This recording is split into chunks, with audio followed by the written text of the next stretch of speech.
we get to the bit that I'm sure you guys have all been waiting very, very patiently for. So this is definitely the more fun bit of the talk. So I'm going to be getting them to jump out of the water now. And as I mentioned, this is a very fun part of the talk. Well, fun for me to feed, but also hopefully fun for you guys to watch. We don't get them to do that just because it's fun. We do get them to do it for a number of reasons. So one of those reasons being generally exercise, which they are all demonstrating perfectly that they're very lazy animals. So, let me use a nicer way to put it. They're energy efficient creatures, which again is just a polite way to call them lazy.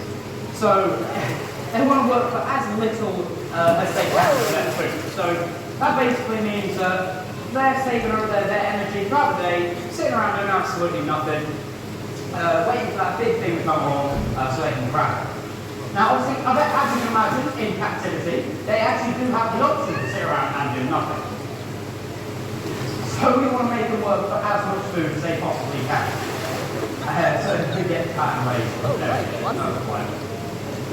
Now, as I mentioned, there was multiple reasons why I got them to jump out of the water. And I only mentioned one. So that other reason is actually a very natural behaviour for them. You would see them jumping out in the water just like this, catching any potential prey. Would that be a bird flying too low, or a monkey hanging too low down the tree or something like that? They've all got very polite jumps today, all very, very, very nice and calm. There we go. So this is the last bit of food I have for this talk, guys. We'll see which crocodile's lucky enough to get it. So I'm going to make them work extra, extra hard for this little bit of food. Again, it's probably going to look like I'm teasing them, but I just really want them to work for it. See if we can get a big shot for the last one. So as I said, they are being very, very lazy. They have recently, obviously after the half term, they were having 4 feeds a day. We'll try not to be feeding a crocodile, which is essentially just going to make them all very, very lazy, and not wanting to jump out of the water like they're kind of demonstrating very well now.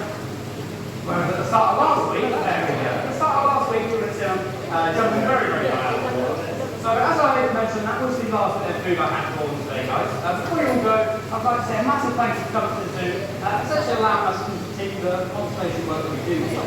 Thank you so much for listening, guys. If you have any questions, I'm still just over there, and I'm happy to answer any of you might have. Thanks for listening, guys.